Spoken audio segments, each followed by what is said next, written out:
Looking for a fun project? How about turning this little keychain lighter?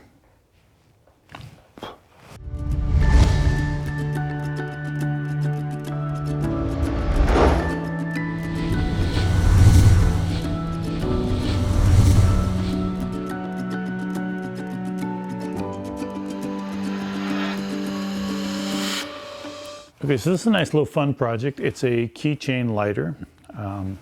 It's kind of nice once you get it all finished. It comes in different types of finishes. It has I think it's a bronzy color, a chrome color one. This one is the chrome color one. So you make up the blanks. You use your own blank.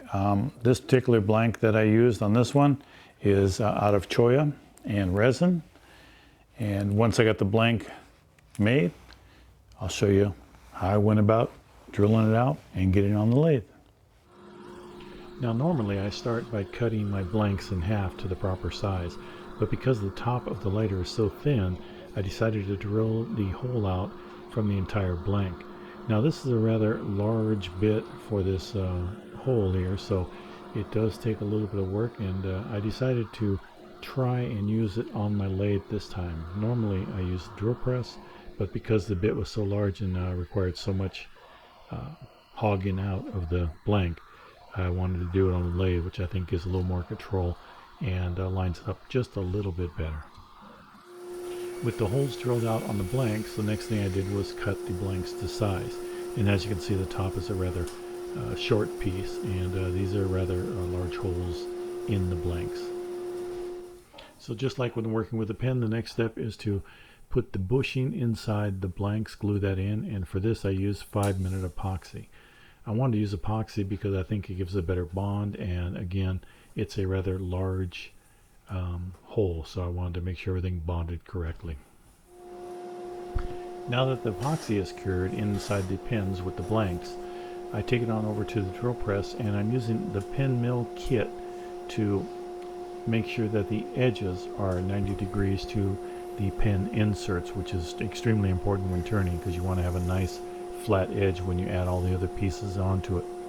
The pin mill kit lines that up perfectly. Now you notice that I had to buy a separate insert for that one that's rather large, and it fits the inside of these lighter kits. So it's made specifically for the lighter kits and a couple other kits that are similar to the lighter that I think there's like a crochet kit, and there's also some type of seam ripper kit also that this could be used for. So you know, it's just not for one thing.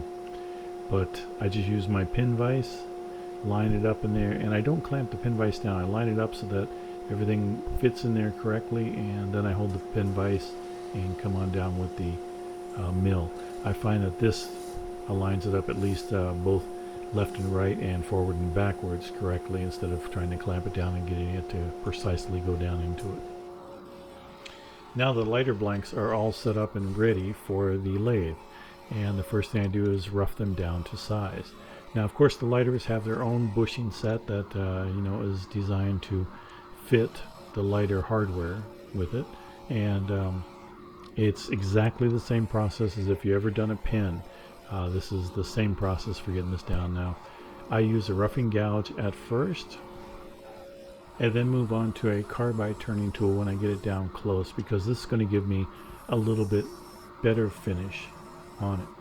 Now I'm using a negative rake bit on there, which is chamfered basically from both sides, both top and bottom.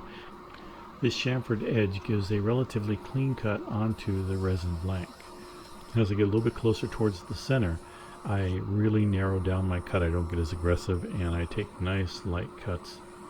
Now the first time I did this, it actually cracked and busted apart, and I had to re-glue it, and all that required was just epoxying it up onto the blanks, onto the brass tube, and using rubber bands around it, and the epoxy glue, and then between the joint where it cracked, really sealed it up well. And once I got it finished, we couldn't even tell it was ever busted. So just because the blank breaks doesn't mean that's a total waste. You definitely want to try and repair it and then turn it and see if that worked. If not, then you can start all over. But it actually looked like it never had been broken at all once the finish was applied. I left this clip in so you could see where this piece actually broke and when it broke. And as you can see, I'm taking a very light cut, but it just happened to grab one little edge, and it's such a thin amount of wood that's wrapped around that brass tubing that there's really not much there. And like I said, once it got all glued up, it just looked perfect, which is hard to believe when you look at it here. Now for the finish, I used Axe abrasive sanding paste, and then I followed that up with Mylands sanding sealer, a couple coats of that. And then after that, I put on, I think, 2 or 3 of Mylands friction polish. And, you know, it doesn't take very long to do all of that. And once you apply it, you just go back over and speed it up and hold what I use, the blue paper towels, onto it rather tightly so they heat up and they create a nice little polish on the piece. Then for the final touch, I used just some marine polish and sealer. I like the marine polish and sealer because it's UV protected. It seems to be a lot more durable. Well, maybe not a lot more durable, but more durable than the car polish. Because marine stuff, as you know, has the sun reflecting off the water, and it's on fiberglass, and it seems to work quite well. So I like using that polish and a couple coats of that, and this thing just really shines. So if you want to see more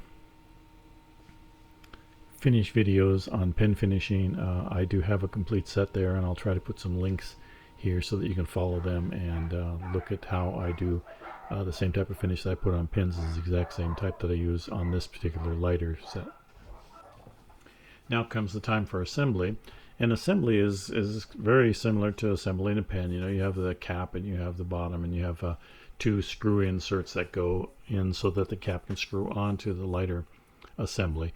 Now the lighter does have a little spring mechanism that holds it in place inside the tube so that you can pull the lighter unit itself out and add some fluid to it. Now I actually had 2 of these kits, and one of these kits, it has a little spring that holds the flint in, and this spring has a tiny screw, and the first one had a tiny screw, but it did not have a slot for a screwdriver. And so I tried to put that one in, and the spring actually, I loosened up on it with my fingers, and or I think I was using a pair of needle nose, because it was really kind of frustrating to put that together. And I loosened up a little bit, and that thing shot across the shop, and I never found the screw. I actually found the spring, but I never found the screw. So fortunately, I had a second lighter kit, and that one did have a slot in the little screw that holds the flint and spring in, and that made it so much easier to assemble all that. After the lighter is assembled, you slide the lighter mechanism out, and on the bottom it has cotton in it, and you just add some lighter fluid to it. Now it's not a butane type lighter. It actually uses the older lighter fluid that you would use with any type of flint lighter. But once the fluid is in there, everything seals up really nice. It has an O-ring on the top so that when you screw that together, it gives a nice tight seal, and you don't have to worry about any lighter fluid or even the fumes coming, you know, and filling up your pocket and making it smell like lighter fluid. And the thing actually is kind of cool once it's done. So let's take a look at that. Okay, so as you can see, this was a fun project. The parts on it just fit together like a sort of the way the pen does. Because these are such a bigger tube, they don't lock in there as tight, or at least mine didn't. So I end up using epoxy on all of them to make sure that they fit and stayed together. Now, one of the things I did was I took this part here, which is a screw cap, and this part that goes into this bottom one, and I made sure that they were closed so that they fit together like this. And I wanted to make sure that everything lined up correctly when it fit together, which it did. So that way when I epoxied these pieces in here, once you close it together, it always lines up the same spot. Now, like I said, it's a keychain lighter. It's kind of a cool little lighter, really. This unscrews. The lighter unit itself slides out. You can refill it with fluid here, with lighter fluid, regular lighter fluid. It's not butane, it's a sort of the old time lighter fluid. And then this sort of snaps back in and locks in. And you can light it up and use it. So it screws back on, and it has a O-ring there to prevent any fluid from getting in your pocket, or, you know, because obviously it's going to be on your keychain, so this most likely will be in your pocket. But yeah, it's a it's a cool little thing, I think, for a Christmas present. So hopefully you enjoyed that, watching me get this out on the lathe. And I would say it's a little bit harder than doing, oh, almost dropped it. A little bit harder than doing pins because you end up with a very, very thin shell on the outside. So I think if you use something other than, I use Choya in resin, but I didn't stabilize the Choya before. So the first one I did busted apart, but it was a simple fix by just taking and re-epoxying it to the brass tubing on the inside, and then putting, I just used a whole bunch of rubber bands around it and clamped on down so that when the epoxy dried, it sort of held this whole thing together. And it made it much, much stronger. So hopefully you like this video. I think this is the last of my Christmas presents for this year. I didn't show you all of them, but I showed you most of them. Hopefully you enjoyed that. And please do subscribe and see what else I'm going to be working on next year. Thanks for watching.